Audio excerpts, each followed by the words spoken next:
Hey everybody, this is John Wood and I am coming to you from East Rosebud Flying Tackle in beautiful Billings, Montana. In this video I am going to do for you a Clouser Minnow. I'm going to try to tie it the way Bob Clouser intended for this fly to be tied. Because this fly is good for everything from in small sizes bluegills all the way up to anything you can fish for in the saltwater and everything in between, I have started tying these on saltwater hooks.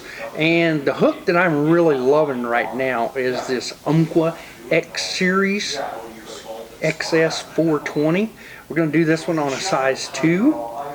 The thread I'm going to be using is a uni 6/0 in red. I like that 6/0. It's big enough to do what we need to do without building up too much bulk.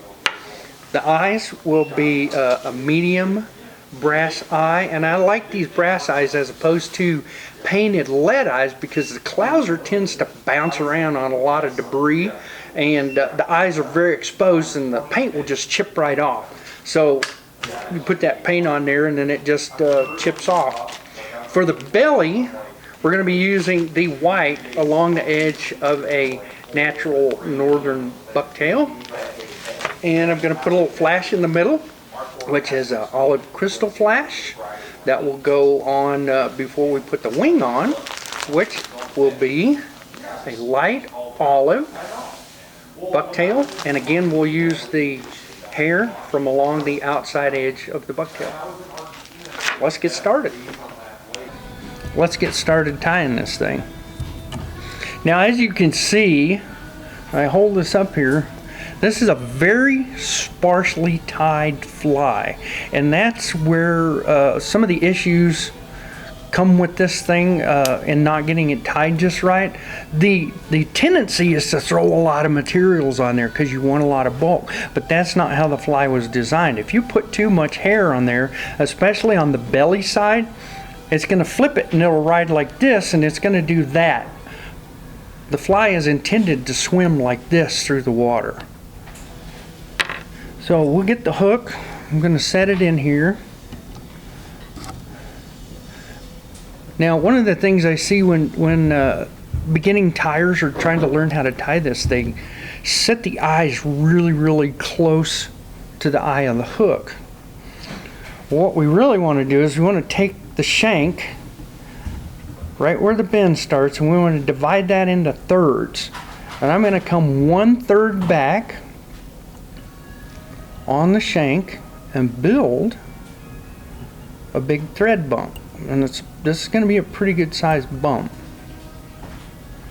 Now that's going to set exactly where my eyes are going to be located. And what I'm going to do is take these eyes, and with my thread in front of the bump, I'm going to loop this over the center of the eye and then drop it behind the bump. And when I do that, that's going to pull it right up against that thread bump. Now I want to get 3 or 4 wraps one way on the eyes, and you'll see it start to tilt. You can see it spinning that way. It's tilted. Now I'm going to go the other way and get the same amount of wraps, and that will even those eyes up. And this is the point where I want to check and make sure they're level with the eye of the hook, because now I'm going to really lock these down.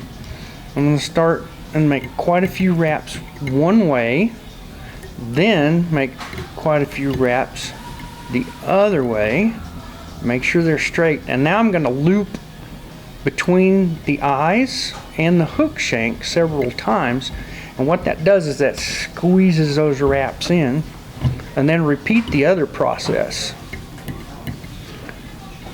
When I do this several times, what that's going to do, that's going to lock those eyes down so tightly that when I grab them and try to move them around, they should not move at all. And those are very tight. Alright, now we're going to bring the thread all the way up here to right behind the eye, and then bring it halfway back between the barbell eyes and the hook eye. And then we're going to put our belly on. And like I said, this is just a nice northern bucktail. But there's a couple things you want to know about this bucktail. The base of the bucktail, the hair is very hollow. It flares like the hair off the back or the body of the deer. If you put this on here and then you tighten it down, it's going to flare out like this. As you get towards the end of the bucktail, the hair becomes solid. So basically, for tying Clousers, what I want to do is disregard at least that bottom third of the tail. This, I don't want to use hair from that portion of the tail. I'm going to come up here about halfway in, and I'm going to grab a very small clump of the white, and then clip it off. Again, I want to emphasize the fact that this is a very sparse fly. I don't have a lot of hair there. Now to start off, I'm going to pull the extra long ones out, get them out of the way, and then I'm going to grab it about an inch from the end and pull all of those hairs out of the base, all the short hairs. And what I'm going to be left with is about 20 or 25 at the most on a fly this size. This is a size 2. I don't want a lot of bulk. Now I'm going to take these that are shorter and pull them out a little bit. I don't want to even it. I don't want to stack it. You don't want the end completely even, but you don't want it looking too scraggly. You want it to have a little bit of bulk towards the end. Now I like the hair to be about twice the length of the fly, of the hook. So this one is going to be about a little over 2 inches long. So I measure the hair the length that I want it, cut it. I want it cut nice and square. Now here's a little trick to tying this in. As I've collected my hair and groomed it out, my thread has flattened out. All the twist has come out of it, and that's going to help me. If I've got a lot of twist, it's going to want to go backwards as I put that first wrap on there. But with the thread flattened, if your thread is still spun, spin your bobbin counterclockwise and that'll flatten your thread out. Put the ends right down behind the eye of the hook, and then make one very loose wrap. And don't pull down as you come down with the thread. Tension as you come up, and what that's going to do, it's going to pull that thread, the hair right up on top of the hook. And then I'm just going to wrap forward. I kind of rotate it a little bit, so I'm going to pull that back and then cover that up and get it bound down. And if you'll notice, I'm not going all the way back to the eyes. I've stopped short, a little past halfway, and then just loop back behind the eyes. And as you pull down on the thread, pull up on the bucktail, and that stacks it right up on top of the hook, which will be the bottom when we're done. And then I'm going to spiral back and tie that off right at the bend. And we've got kind of a candy cane spiral, and then I'm going to come back and make a crisscross. And if you want to strengthen it a little bit more, which is not absolutely necessary because we're going to coat this when we're done, you can make another round. And you'll notice there's no hair on this side of the hook shank. It's all on what is going to be the belly of the fly. And once I get my thread back up here, I'm going to jump it all the way up right behind the eye of the hook. Now, for a long time I would turn this upside down in my vise where the hook point up, but I finally figured out that with this style of vise, the jaws actually help me tie the fly a little more correctly, because it forces everything the way it's supposed to be, because we want this fly to create a V. So by tying against those jaws, that's going to help us create that. Now I'm going to put some flash in here, and I don't want a whole lot, so I'm just going to use 4 strands of the crystal flash and take it and loop it behind the thread, even it up, and then set it right up on top of the fly, make 1 loop in front, and then while holding up on it, kind of spiral back to my tie-off point of the belly hair. Make another wrap there, and now I'm going to go behind it 3 times. And what that's done is it's going to take that crystal flash and hold it up between the hair that makes the back and the belly. So that flash is going to end up, as you can see, right in the middle. It keeps it propped up there. Now we're going to put the back in, and I want to bring this right to the center of my tie-in point. And again, I want to let that thread unwrap while it hangs there so that it will be nice and flat. And you can see this bucktail, I've cut it in half. This is the tip over here. And this one is a little fluffier, so I'm getting more out towards the end. And the way you can tell if the hair is hollow is to squeeze on it. And if it's spongy, it's hollow. And if you squeeze on it and it's not so spongy, then it's more solid.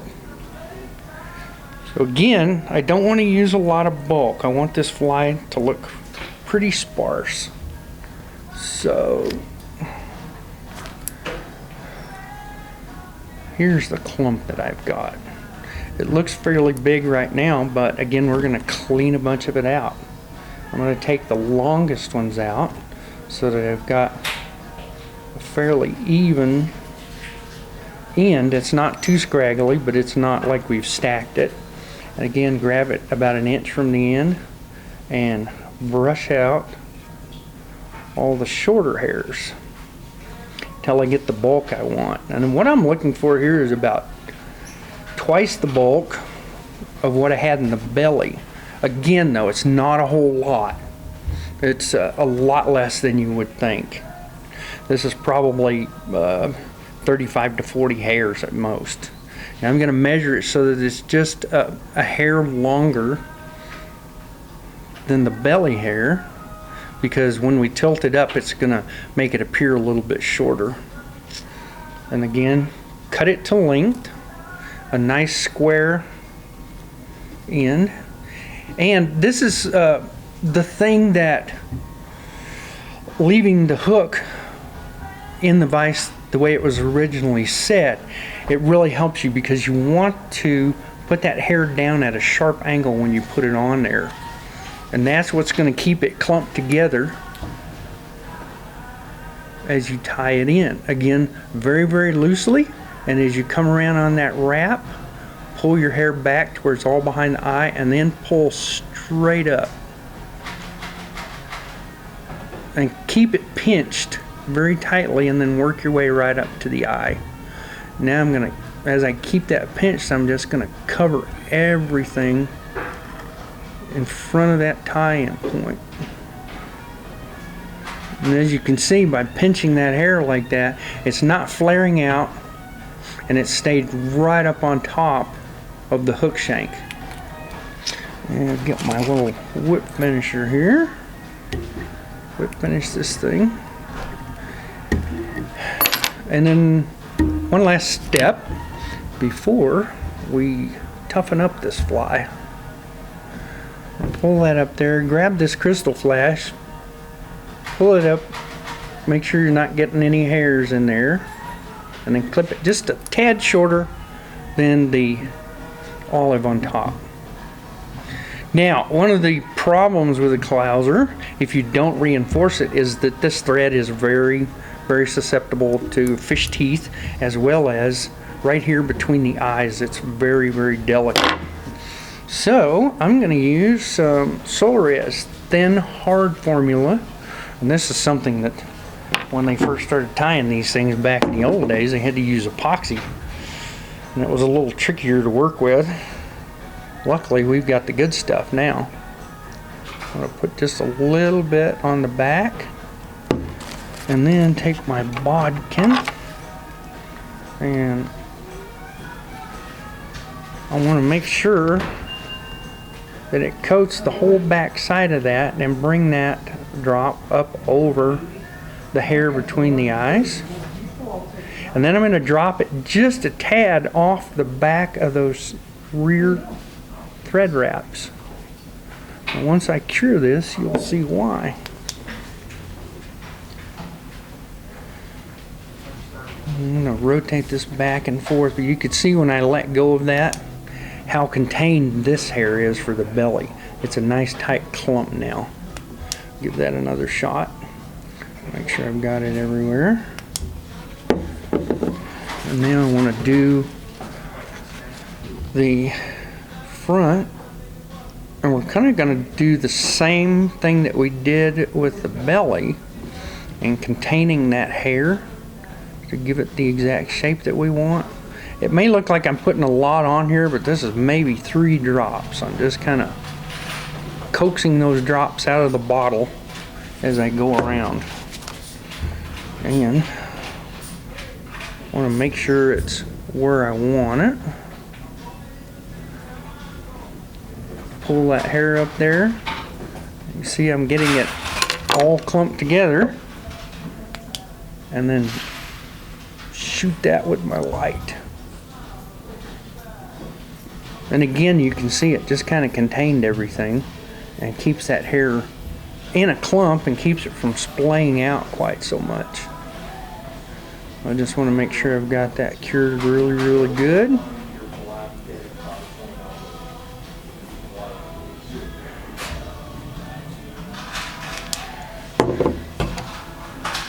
And there you have it. A Clouser Minnow. And you can see that it's in shape of a V, and it gives it a flat profile, and when you pull it through the water, that hair is going to collapse down and then open back up. And you can also see that the crystal flash, because of those loops under the thread, is held up in between as opposed to just laying there on the hook. So tie a few up and see how they do for you.